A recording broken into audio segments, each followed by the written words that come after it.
আমরা গ্রামীণ পরিবেশ পুরোটাই ঘুরে দেখব। এই এত দূর পথ আসতে মাত্র 10 টাকা ভাড়াটাও কম এখানে। তো এরকম সুন্দর একটা মনোরম পরিবেশ, বিশ্বাস করেন যে এত সুন্দর লাগছে। আসসালামু আলাইকুম, আজকে একটা নতুন ভিডিও আপনাদের সাথে দেখা করাবো যে ঠাকুরগাঁর ভিতরে কত সুন্দর সুন্দর প্লেস আছে। আর আমরা এখন আছি ঠাকুরগাঁতে। তো ঠাকুরগাঁর ভিতরে কত সুন্দর সুন্দর প্লেস আছে, জায়গা আছে এবং রাস্তাঘাট কত কত সুন্দর, এগুলো আজকে আপনাদের সাথে শেয়ার করব। আর যারা ঠাকুরগাঁবাসী অবশ্যই ভিডিওতে কমেন্ট করবেন, যারা আমাদের ভিডিওটা দেখতেছেন তারা অবশ্যই কমেন্ট করবেন আপনি কোথা থেকে দেখতেছেন, তাহলে আমাদের অনুপ্রেরণা দেয়। তো চলুন ভিডিওটি শুরু করা যাক। আর যারা এখন আমাদের চ্যানেলটিকে সাবস্ক্রাইব করেন নাই, দয়া করে সাবস্ক্রাইব করে দিবেন, পেজটাকে ফলো করে দিবেন। তো চলুন ভিডিওটি শুরু করা যাক। তো আজকে প্রচন্ড পরিমাণ বৃষ্টি হয়েছে বলার বাইরে। তো আমরা এখন যাচ্ছি হচ্ছে, মানে আমি একাই আছি, তো যাচ্ছি আপনার মেন রোডে যাই আপনাদেরকে দেখাবো যে বাইরের রাস্তাগুলো কতটা সুন্দর। আজকে আমরা মূলত শহরের বাইরের দিকে যাচ্ছি, যে শহরের বাইরের দিকে কত সুন্দর গ্রামীণ পরিবেশ, এই পরিবেশটা আজকে আপনাদের সাথে শেয়ার।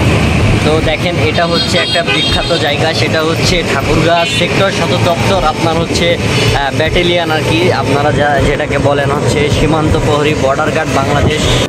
আমরা এখন মূলত গ্রামীণ পরিবেশে যাচ্ছি, একেবারে গ্রামীণ যেই অঞ্চলগুলো দেখেন, এটা হচ্ছে ঠাকুরগাঁও থেকে দিনাজপুরের যে মহাসড়কটা, এই মহাসড়ক, এটা সুন্দর গাছগাছালি আসলে বা এরকম সুন্দর একটা মনোরম পরিবেশ, বিশ্বাস করেন যে এত সুন্দর লাগতেছে, আপনারা না দেখলে বিশ্বাস করবেন না নিজে। এটা পুরো ঠাকুরগাঁর পল্লী বিদ্যুৎ সিস্টেম, এই যে পল্লী বিদ্যুৎ কেন্দ্র, এটা পুরো ঠাকুরগাঁর এইখান থেকে কারেন্ট সাপ্লাই দেয় আর কি, বিদ্যুৎ সাপ্লাই দেয়।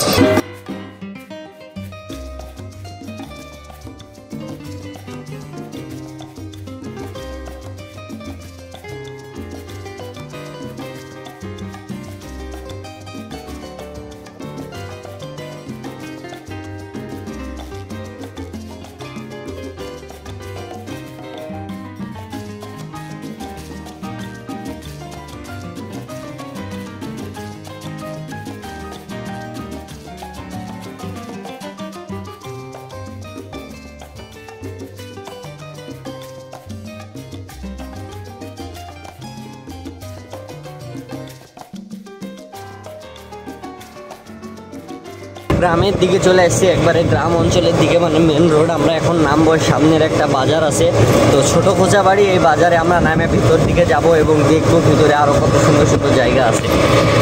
তো শহর থেকে আমার এই এত দূর পথ আসতে মাত্র 10 টাকা ভাড়াটাও কম এখানে। তো এখন ভাড়াটা দিয়ে আমি এই যে সামনে বাজার, এই যে বাজারে নেমে যাবো ইনশাল্লাহ। আসলে যে গ্রামীণ পরিবেশটা এত সুন্দর, আপনারা নিজে চোখে না দেখলে বিশ্বাস করবেন না। আর আমি যে টুকটুকি ভ্যান নিয়ে, এদিকে বলে যে ভ্যান, টুকটুকি ভ্যান, এই টুকটুকি ভ্যান নিয়ে আমি বের হয়ে গেছি, আর ভাড়া নিছে মাত্র 30 টাকা। তো আমরা গ্রামীণ পরিবেশ পুরোটাই ঘুরে দেখব। গ্রামীণ এই পরিবেশে এসে আমার একটা জিনিস খুবই ভালোভাবে লক্ষ্য করছি, যে এখানে কিন্তু বাড়িঘর খুবই কম, যা শুধু জমি আর জমি, মানে ফসলি আবাদ যেটাকে বলে, এই জমিগুলো অনেক বেশি। দেখেন, পুরো আমি রাস্তাতে যতগুলো জায়গা দেখাইছি পুরোটাই জমির মধ্যে। এই যে এখানে একটা মাদ্রাসা দেখতে পাইছি আমি, এর দুই পাশেই জমি। তো এই যে ক্ষেত আবাদীয় জমি, বা আপনারা যেরকমভাবেই বলেন না কেন, এদিকে এই যে ধান লাগাইছে, এখানে ফসলের সব রকম ফসলই হয়, ধান থেকে শুরু করে ভুট্টা, তারপরে আখ থেকে শুরু করে সব কিছু, এখানে বেগুন বলেন বা টমেটো, মূলা, মানে যা কিছু হয় সব কিছুই এখানে হয়। আর বিশেষ করে এই গ্রামীণ পরিবেশটা আমার কাছে খুবই ভালো লাগছে। আর এই যে দেখতেছেন ধানের ক্ষেতগুলো, ভাই এত চমৎকার লাগছে, যেই দিকে তাকাচ্ছি ওই দিকে ধানের ক্ষেত, আর এইদিকে এখন মাটির রাস্তার মধ্যে চলে আসছি। ভিডিওটা অনেক বড় হয়ে যাচ্ছে, তাই আজকে এই পর্যন্তই। আপনারা দেখলেন গ্রামীণ পরিবেশগুলো, নতুন একটা ভিডিওতে দেখা হচ্ছে, ততক্ষণ পর্যন্ত সুস্থ থাকবেন। আসসালামু